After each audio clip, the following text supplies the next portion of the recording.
ఇవాళ రాత్రి ప్రపంచవ్యాప్తంగా సంపూర్ణ చంద్రగ్రహణం ఏర్పడబోతోంది. వాతావరణం అనుకూలిస్తే ప్రపంచంలోని దాదాపు 85% మందికి ఇది కనిపించబోతోంది.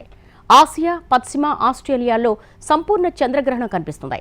ఐరోపా, ఆఫ్రికా, తూర్పు ఆస్ట్రేలియా, న్యూజిలాండ్లో పాక్షికంగా కనిపించనుంది. ఇక చంద్రుడు 82 నిమిషాల పాటు పూర్తిగా భూమి నీడనే ఉండనున్నాడు. అటు ఇవాళ రాత్రి 9:58 ప్రారంభం కానుంది.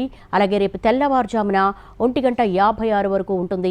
అయితే మేఘాలు లేకుండా ఢిల్లీ, ముంబై, కోల్కతా, పుణె, బెంగళూరు, చెన్నై, హైదరాబాద్లో సంపూర్ణ చంద్రగ్రహణం మేఘాలు లేకపోతే కనిపిస్తుంది. మరోవైపు ఇవాళ చంద్రగ్రహణం బ్లడ్ మూన్ అంటూ ప్రచారం సాగుతోంది. అయితే అవన్నీ వదంతులే అంటున్నారు శాస్త్రవేత్తలు. ఈ ఏడాదిలో ఇది 3వ గ్రహణమని, దీనికి ఎలాంటి ప్రత్యేకతలు లేవని చెప్తున్నారు. మరి ఏం జరగబోతోంది? గతంలో వచ్చిన గ్రహణాలకు ఈ గ్రహణానికి ఏమైనా వ్యత్యాసం ఉందా? ఇది బ్లడ్ మూనా కాదా? దీనివల్ల ఏమైనా ఉపద్రవాలు సంభవిస్తాయా? దీని మీద స్పెషల్ డిబేట్ కండక్ట్ చేసింది ఎన్టీవీ. ప్రస్తుతం డిబేట్లో పాల్గొనేందుకు విచ్చేశారు రజితశ్రీ గారు, ప్రముఖ ఆస్ట్రాలజిస్ట్, అలాగే చిర్రావూరి అనంత శర్మ గారు, ప్రముఖ జ్యోతిష్ శాస్త్ర నిపుణులు, అలాగే రిటైర్డ్ సైంటిస్ట్ మనతో పాటు జాయిన్ అవుతున్నారు జూమ్లో శేషగిరిరావు గారు. ఆయన శ్రీహరికోట ఇస్రోలో వర్క్ చేశారు. Welcome to our studio sir. నమస్తే.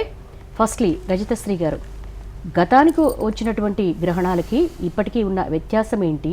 ఈ గ్రహణం ఎందుకు, ఈ సంపూర్ణ చంద్రగ్రహణాన్ని, చంద్రుడంటేనే వెన్నెల కురిపిస్తాడు, చల్లనివాడు, కానీ చూడొద్దని ఎందుకు భయపెడుతున్నారు? గ్రహణాలు అనేవి ఎప్పుడూ ఒకటే అండి. పూర్వం వచ్చినవి కానీ, ఇక ముందు రాబోయేది కానీ, ఇప్పుడు వచ్చింది కానీ, ఏదైనా గ్రహణం అనేది మనకి శకునంగా తీసుకుంటూ ఉంటాం.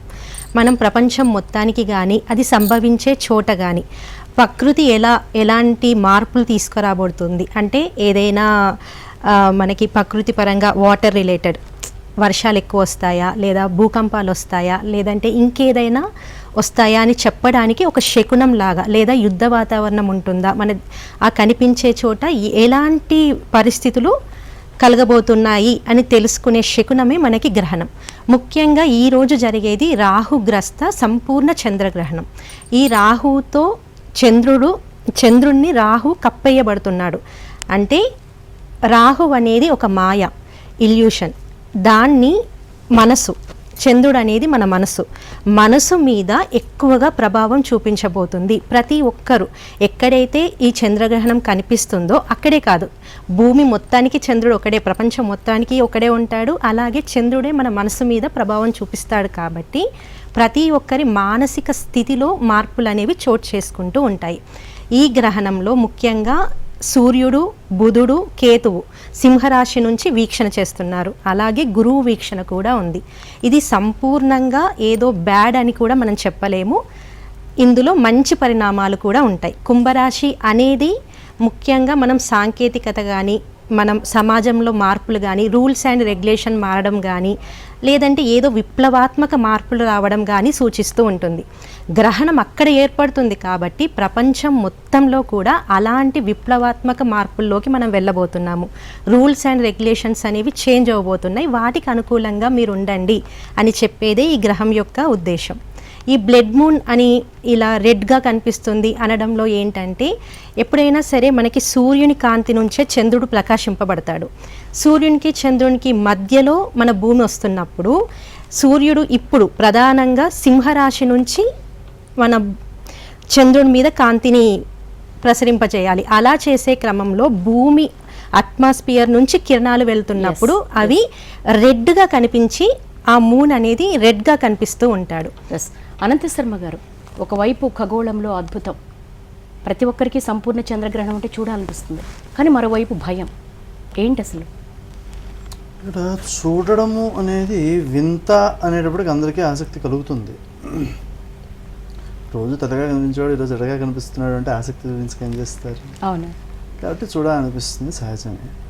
అయితే చూడడం యొక్క ఉద్దేశం ఏమిటి అంటే, సైంటిస్టులు అనుకోండి, దీంట్లోనూ ప్రత్యేకతలు ఏమిటి అని అబ్జర్వ్ చేయడానికి ప్రయత్నం చేస్తారు. లేదా ఈ మార్పు వలన ఖగోళ రీత్యా ఏమైనా కొత్తగా మార్పు వస్తున్నాయా అనేది అబ్జర్వ్ చేస్తారు. దాన్ని దాటి జ్యోతిష్కులు వ్యక్తుల మీద కానీ, భూమి మీద కానీ, వాతావరణాల విషయంలోనూ లేదా వ్యక్తుల స్వభావాల విషయంలోనూ ఎటువంటి మార్పులు వస్తాయి అనే విషయాన్ని అబ్జర్వ్ చేస్తారు. ఖగోళ పరిశీలన ఈరోజు టెలిస్కోప్లో ఇంకోటి కొంత పెద్ద సాధనాలతో చూడడం జరుగుతోంది. గత కాలంలో ఎంత సూక్ష్మంగా పరిశీలించారంటే 8 మంది జ్యోతిష్కులు, అంటే జ్యోతిషం యందు అవగాహన పూర్తిగా ఉండి ఖగోళ శాస్త్రంలో విశేషమైన పరిజ్ఞానం ఉన్నవాళ్ళు, పూర్తిగా 24 గంటలు ఒకళ్ళ తర్వాత ఒకళ్ళు, ఒక బ్యాచ్ వైజ్గా అనమాట, చుట్టూ 8 దిక్కుల్లోనూ ఎటువంటి మార్పులు వస్తున్నాయి అనే విషయాన్ని అబ్జర్వ్ చేస్తూ వాటి ప్రభావాలను నోట్ చేసుకుంటూ అధ్యయనం చేసే స్థాయిలో జరిగేది. మరి ఒక విషయంలో పూర్తి నైపుణ్యం రావాలన్నా, పూర్తి విషయం పరిశీలన చేయాలన్నా ఆ స్థాయి పరిశోధన చేయకపోతే కష్టం. కాబట్టి అధ్యయనం ఆ స్థాయిలో జరిగేది. ఇప్పుడంటే ఇవి వచ్చాయి కాబట్టి ఈ రకంగా జరుగుతుంది. మరి చూడొద్దంటే ఎలా కుదురుతుంది? అధ్యయనం చేయాలంటే చూడాలి కదా. కాబట్టి పండితులు దాన్ని చూసేవారు. కానీ దేనికోసం చూసేవారు అంటే విషయ పరిశీలన కోసం చూసేవారు. ఏ రాసుల వారికి దోషం ఉన్నదో వారు చూసేవారు కాదు. అంటే దోష ప్రభావం తీవ్రంగా ఉంటుందనే ఉద్దేశంతో. ఏమండి అవేమో గ్రహాలు ఎక్కడో మూల ఉన్నాయి, అక్కడి నుంచి ఇక్కడ దాకా ఏం ప్రభావం చూపిస్తాయి, నేను ఎందుకు దాని గురించి భయపడ్డాము, నేను వెళ్ళి చూస్తే నా మీద ఒక్కడి మీద చూపించి పక్క వాళ్ళ మీద చూపించడం మానేస్తుందా, ఆ పైన లైట్ వేసాను, నా పక్కన ఇంకోళ్ళు ఉన్నారు, నా మీదేమో అది నెగిటివ్ ఎఫెక్ట్ వాళ్ళ మీద పాజిటివ్ ఎఫెక్ట్ చూపిస్తుందా, అలా ఎలా కుదురుతుంది అని ప్రశ్న వేస్తే, నేను పుట్టే సమయం వేరు, అతను పుట్టిన సమయం వేరు. నేను పుట్టే సమయానికి నా రాశి యొక్క ప్రభావం నా మీద, నా స్వభావం మీద ప్రభావం చూపిస్తోంది. లేకపోతే నా తత్వం, నా పక్కన కూర్చున్న వాళ్ళ తత్వం ఒకటే అయి ఉండాలి. అవ్వట్లేదుగా. నా స్వభావమే ఉదయం నుంచి సాయంత్రం వరకు ప్రతిరోజు ఒకేలా ఉండట్లేదు, రోజు రోజుకి మారుతోంది. వేరు వేరు ఘటనలు నేను ఫేస్ చేస్తున్నాను. నా ఒక్కడి విషయంలోనే ఎందుకు అలా జరుగుతోంది? మిగతా వాళ్ళందరికీ కూడా అలాగే వారికి సంబంధించిన వ్యక్తిగత జీవితాల్లో మార్పులు కనిపిస్తున్నాయి కదా. మరి ఒక ఘటనకి ఇంకో ఘటనకి పోలిక లేకుండా మార్పులు వస్తూ ఉన్నప్పుడు which factor is effecting it, ఆ విషయం ఆలోచించుకోవాలి కదా. అలాగా వేరు వేరు ఫ్యాక్టర్స్ ఎఫెక్ట్ చేస్తున్నాయి అంటే దానికి మూలం ఏమిటి, ప్రాతిపదిక ఏమిటి అన్నప్పుడు ఇటువంటి విషయాల్లో పరిశోధన అనే విధానం ద్వారా మనం దాన్ని గుర్తించడానికి అవకాశం ఏర్పడుతోంది. ఆ అధ్యయనమే జ్యోతిషంగా మనం ఫలితాలను తెలుసుకోవడానికి ఉపయోగపడేలాగా చేసుకోగలుగుతున్నాం. కాబట్టి ఖగోళంలో వచ్చే మార్పులు, దాని ప్రభావాన్ని మనం గుర్తించినట్లయితే చంద్రుడి మీదకి కానీ, లేకపోతే ఆకాశంలోకి కానీ, అంతరిక్షంలోకి కానీ ఎక్కడికైనా సరే రాకెట్ లాంచ్ చేశారు అంటే నిష్ప్రయోజనమే. శాటిలైట్ పంపించడం కోసం, టెక్నాలజీ కోసం పంపించారు, మేము పట్టించుకో, మాకు సంబంధం లేదు. ఎందుకంటే నేను ఆ శాటిలైట్ని వినియోగించుకునేవాడినే తప్ప నేను ఫోన్ వాడుతున్నాను కదా అని మొత్తం శాటిలైట్ గురించి అంతా తెలుసుకోవాలంటే కుదరదు. కాబట్టి నేను వినియోగదారుని కాబట్టి నేను దాని గురించి పెద్దగా పట్టించుకోను. ఎప్పుడైతే నేను అధ్యయనం చేసేవాడిని అవుతున్నానో, నా సబ్జెక్ట్లో నేను అధ్యయనం చేసేవాడిని అవుతున్నానో, సైంటిస్ట్ శాటిలైట్ పంపించాలంటే ఎటువంటి అధ్యయనం వాళ్ళకి అవసరం అవుతుందో, నా సబ్జెక్ట్లో నాకు అధ్యయనం ఆ స్థాయిలో అవసరం అవుతుంది. ఫలితం గురించి అడిగితే, ఏమండి ఈ ఫలితం ఇలా వస్తుందని చెప్పడానికి ఆధారం ఏదండి అని అడిగితే, అప్పుడు సైంటిస్టులకి ఏదైతే మీరు కొంత ఫండ్ అది అరేంజ్ చేస్తున్నారో, రీసెర్చ్కి మ్యాన్ పవర్ అరేంజ్ చేస్తున్నారో, టెక్నాలజీ అరేంజ్ చేస్తున్నారో, అవి మాకు కూడా అరేంజ్ చేయండి, దాని ఫలితం ఇలాగా ఒక సిస్టమేటిక్ ఆర్డర్లో మేము కూడా చూపిస్తాం. అవసరం అది. ఫలితం లేకుండా దాని అధ్యయనం నిష్ప్రయోజనం. ఎందుకు?